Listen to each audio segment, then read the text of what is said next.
It's time for another cool tool review. This time we're going to take a look at one of the most popular rechargeable batteries that most people know nothing about. It is the 18650 format lithium ion rechargeable battery. The 18650 battery is an extremely common lithium ion rechargeable battery.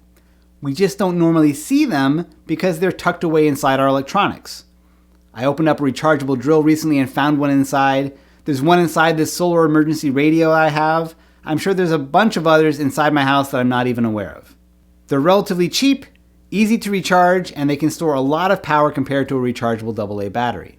What makes these great for electronic projects and cosplay lighting effects is that they spit out a 3.7 volts that's perfect for small project boards like the Teensy or Adafruit Trinket, Gemma, or Feather.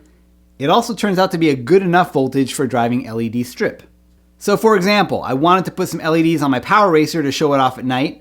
I glued in some LED strip and wired it up to a Gemma board, and to power it, I first used one of these flat LiPo packs. But it didn't hold much charge, and when it runs out, I either had to recharge it through the board over USB or swap it out by pulling this tiny connection. It wasn't worth it. As an alternative, I also tried running it off of AA batteries, which were easier to swap out, but drain just as fast. So far, using a single 18650 has worked the best. I bought a 10-pack of these holders on Amazon for around $7, wired one up and glued it in. With this, it runs for longer than I need, and a loop of gaffer tape around the battery makes it easy to pull out when I need to recharge. You do need to get a special charger. This one with a nice LCD cost me $16 on Amazon. It runs off USB. You can get cheaper ones without the screen.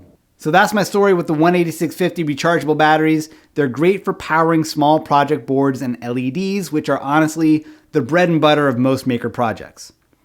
Like any rechargeable battery though, you have to be careful not to puncture it or expose it to fire, so be careful. You can pick up the batteries, the holders, and the charger all using Amazon links in the description, and remember, you can see thousands of reader recommended tools like these at cool-tools.org.